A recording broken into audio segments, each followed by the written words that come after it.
C'est une bonne transition parce que les acteurs politiques ivoiriens, vous les connaissez pratiquement. Depuis 1999, au lancement de votre carrière jusqu'à ce jour, vous les avez évoqués, même sans les citer, dans vos chansons au fil des albums. Aujourd'hui, quand vous regardez la scène politique ivoirienne, vous les connaissez tous, quel est votre regard sur ce personnel politique ivoirien?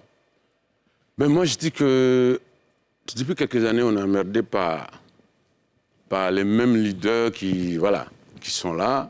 Voilà. Maintenant, ils ont fait des choses positives. Voilà. Je pense que le président Laurent Gbagbo, sa mission, c'était de nous ouvrir les yeux. La lutte pour la démocratie, pour le multipartisme, je pense qu'il a fait et qu'on retiendra ça de lui. Et voilà. Et donc, ça, c'était sa mission. Je pense que le président Bédié, qui a gouverné déjà, on peut le féliciter aussi parce qu'il a réussi à maintenir le PDCI en vie.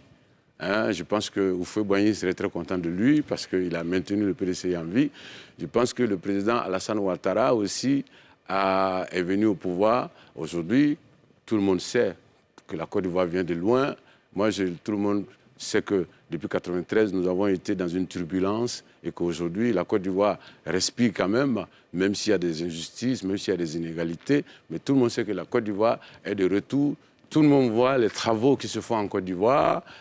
Il faut avoir les yeux constipés et le cœur constipé pour ne pas voir ce qui se passe. Et donc, moi, je pense que lui aussi, il a atteint sa mission. Maintenant, si les trois veulent être candidats encore, moi, je serais très déçu. On allait en parler, justement. Voilà. En 2025, Tikendia, l'affiche de 2010, l'affiche qui n'a pas pu avoir lieu en 2000, en 2005, qui a eu lieu en 2010, pourrait nous être servie encore en 2025. Comment vous réagissez? Vous avez commencé à dire que vous serez déçu. Je serais déçu. Je serais tellement déçu. Je vais même croire qu'il n'y a pas d'imam en Côte d'Ivoire, qu'il n'y a pas de prêtre en Côte d'Ivoire, qu'il n'y a pas de chef coutumier, qu'il n'y a pas de cages des rois, et que tout le monde profite finalement du sang de la Côte d'Ivoire, puisque nous avons eu 3 000 morts. Voilà un pays, depuis 1993, qui a fait au moins 5 000 morts, peut-être 4 000. 3 000 pour la crise post-électorale, mais les gens oublient les morts. Lorsque Gbagbo se battait pour la démocratie, il y a eu des morts. Lorsque Alassane se battait pour être candidat, il y a eu des morts, etc. Donc quand on comptabilise tout ça, on se retrouve dans un pays qui a fait au moins à peu près 3 000 ou 4 000 morts, je veux dire. Et il n'y a pas de monument. Il n'y a aucun monument qui est construit à la mémoire des victimes de la crise post-électorale. Comment vous voulez que les gens se rappellent de ce qui s'est passé? Quand vous écoutez aujourd'hui les gens parler sur les réseaux sociaux, vous avez l'impression que c'est un pays qui n'a pas connu toute cette situation. Et donc, moi, je pense que ces trois doivent avoir la sagesse de laisser, finalement, la place à une nouvelle génération. Je sais qu'au PDCI, vous avez des gens capables de diriger ce pays. Je sais que, à part Bédié, d'ailleurs, il commence à sortir les têtes déjà. Je trouve que c'est très courageux. Donc, vous avez au FPI des gens capables de diriger ce pays. Donc, vous avez au RHDP aujourd'hui des gens capables de diriger ce pays. Donc, pourquoi ces trois-là veulent nous amener à un match retour? Peut-être parce qu'une partie du peuple les réclame, Tikendia Fakoly. Oui, même si, vous savez, il faut savoir s'arrêter. Je vais vous dire, aujourd'hui, nous avons plusieurs. Nelson Mandela, c'est un message pour Laurent Gbagbo. 27 ans en prison, il sort, il fait un seul mandat. Pourquoi il n'a pas voulu faire 2 mandats? Parce que s'il restait au pouvoir, les jeunes sud-africains allaient sortir pour l'insulter après.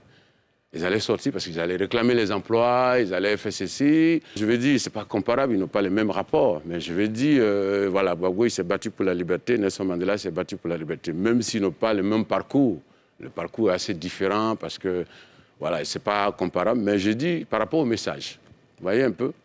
Et à mon avis, aujourd'hui, quelqu'un d'autre qui n'a pas le même parcours que le président Alassane Ouattara, c'est Blaise Compaoré, qui a été très puissant.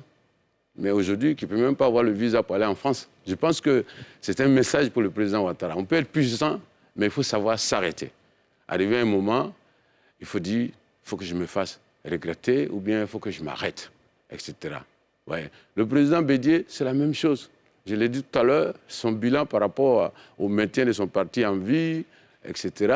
Voilà, il peut se vanter de ça. Et puis, assister surtout à la continuité de ce parti. Être ce sage-là, et puis s'il y a un problème, on l'appelle, et puis on va régler chez lui.